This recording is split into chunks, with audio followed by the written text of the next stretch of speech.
barbershop conversation, guys. Feel free, hit the subscribe button. September 28th.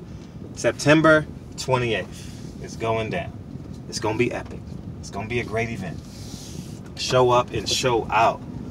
It's going to be awesome. Anyways, moving forward. I'm about to post a beautiful woman.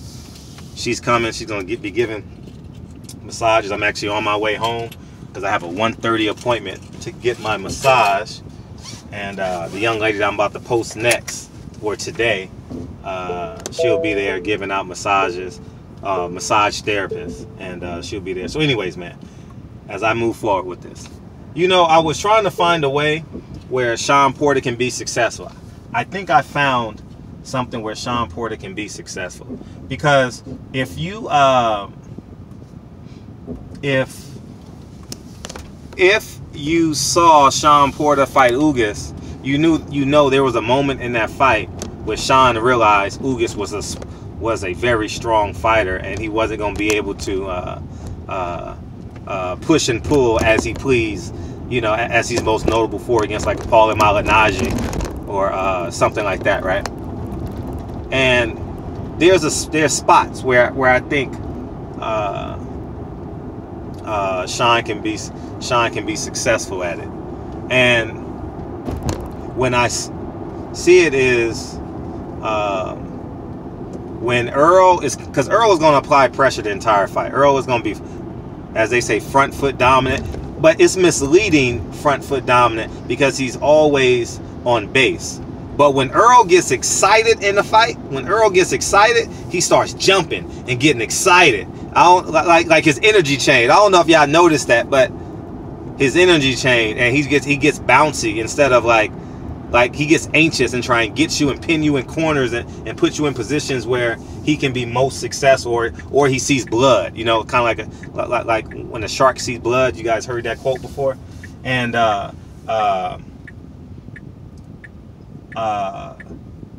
left hooks and right hook leads is how Shawn Porter can have, because when he left hooks and right hook leads, it organically gets him off the line, because he ain't gonna throw a left hook and stay.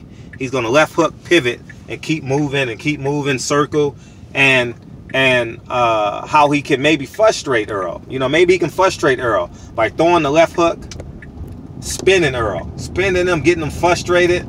You know what I mean? Maybe get warned for hitting Errol on the back of the head or some shit. You know what I mean? You got to find, because Errol is the physically superior fighter. Errol is the more dominant fighter. Errol is a 10-to-1 favorite according to Vegas. Errol is a 5-to-1 favorite according to me. I think 10-to-1 is a bit disrespectful to me.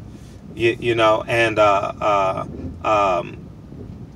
think that maybe Shawn can have some success doing that, but Shawn hasn't shown any power in terms of knockout power fighting A-level fighters. Now, we got to give Shawn credit. We're not going to go through this shit and say Shawn's a bum. Shawn is a hell of a fighter. At the end of the day, Shawn is a hell of a fucking fighter. And if Errol Spence can stop Shawn Porter, that's going to send vibrations through the whole boxing community. You know what I mean? And he's committed to it. He said it yesterday. He said it yesterday in the media workout, and he's going to say it moving forward, because Tuesday when they get here, or Monday when they get here, they off and run. They're going to do their press tours and do what they need to do. And I think that it's going to be a hell of an event. So, but I have access. If Errol or Shawn want to go on 92.3, which is a #1 radio show out here, if y'all want to go on Big Boy in the morning, that's probably the best show you probably could be on for your audience. You want to go on KJLH, hit my DM. I definitely can make that happen. I can get y'all on KJLH, and so we can start pushing the fight. I want the energy in LA to be electric. You know what I'm saying? So moving forward,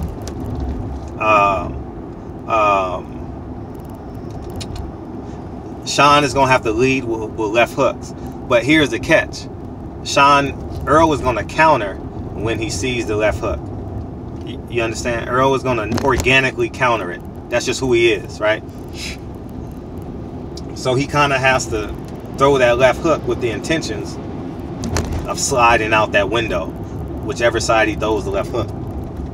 I don't think Errol, because of Shawn doesn't have knockout power. He has like Like I've been getting bit a lot by mosquitoes a lot late this summer. You know what I mean? Kind of like that kind of power. You know what I mean? Where it's kind of a nuisance and annoying. You know, and according to Danny Garcia and Keith Thurman, they say he doesn't really have great power, but it's just a nuisance, especially with the pressure he applies. You know, and I think Shawn's lead left hooks can help him, but he's gonna have to in the 6th or 7th round, he's gonna have to sit on one. Shawn's gonna have to sit. He's not gonna be able to do it early in the fight. Errol gonna be too fresh, too dominant, too ready to rock and roll. But matter of fact, I'll demonstrate this shit for y'all sometime today or tomorrow. More likely tomorrow. I'll demonstrate for you what Shawn can do with his lead left hooks, so y'all can visually see it. I know you guys see it in your head, but Shawn throws a leaping left hook when he throws. I think he got to stay on the ground because he got to hover below Errol, because Errol is, as soon as he see that left hook, he's coming straight down the pipe with the left hand, straight down the pipe. Or if Shawn throws a hook, he's throwing a right hook. If Shawn throws his right hook, Errol's gonna throw his. That's just who Errol is. If you see him in fights, he always punches with you. You know what I mean? Kell Brook, he kind of coiled up a little bit and wanted to see how good Kell Brook was and see where he can fit in the fight. But moving forward, I think that his lead left hooks. I think Shawn's lead left hooks can maybe help him, and then he falls back into boxing, and then lead left hooks, lead rights. But we'll see. You know, I'm trying to create more scenarios, but I think Errol's right hook could be the difference in this fight, because Shawn organically moves towards his right hook. You understand? He doesn't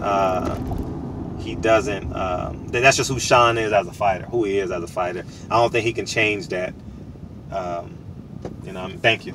Just based off of one training camp. I think it's gonna take some time, but he's 32 anyway. He's done a great job being a two-time world champion, so we're gonna go off that. But I think Shawn's lead hooks can maybe frustrate him. And oh yeah, and just to substantiate that claim, go ahead, go, it's okay. Just to substantiate that claim, we saw him in the Lamont Peterson fight. Remember, Lamont Peterson was leading with hooks, and Errol was like telling the ref that he was getting hit behind the head. He wasn't getting hit behind the head, but those are the punches that Lamont Peterson landed. But Lamont didn't get off the line. Lamont stood there, and you know what I mean. Shawn got to stay off that line. Shawn, man. Anyhow, man, that's lead left hooks for Shawn. Can maybe, but I think if he wanted to jab, no. I know it's been some in past fights where they say Shawn has out jabbed him. It's gonna be Shawn's power and brute force. That's what it's gonna have to be. Shawn's power, intellect, brute force, his athleticism, his ability to make adjustments on the fly, and most importantly, his commitment to the win. If Shawn is committed to the win, people are going to fall back in love with him. No matter what's going on outside and people not liking him, people not liking Team Porter. If Shawn is committed to the win, where he's not dancing and running around the ring and saying, fuck it, Errol Spence is too strong, too powerful. If he's committed to the win, people going to start liking Shawn Porter again. They're going to respect him. You know, he's going into the ring. If the fight was what the fight is, let's say next Saturday, he's walking into the ring with 85% of that crowd probably going to boo him. Probably not going to like him. You understand what I'm saying? And but same thing happened in Keith Thurman fight. Keith Thurman was the likable guy. You hear what I'm saying? So if he stands there and fights and bangs and does what he believes is the best way to win and not run, you're gonna get a great deal of respect. You hear what I'm saying? So at the end of the day, I gotta take this call. Barbershop Conversations. Feel free to hit the subscribe button. Talk to you guys soon. Peace. Oh shit, I hit the wrong button. God damn. All right, barbershop, I'm going. I'm so used to forwarding people. Anyways, I'm going. Peace.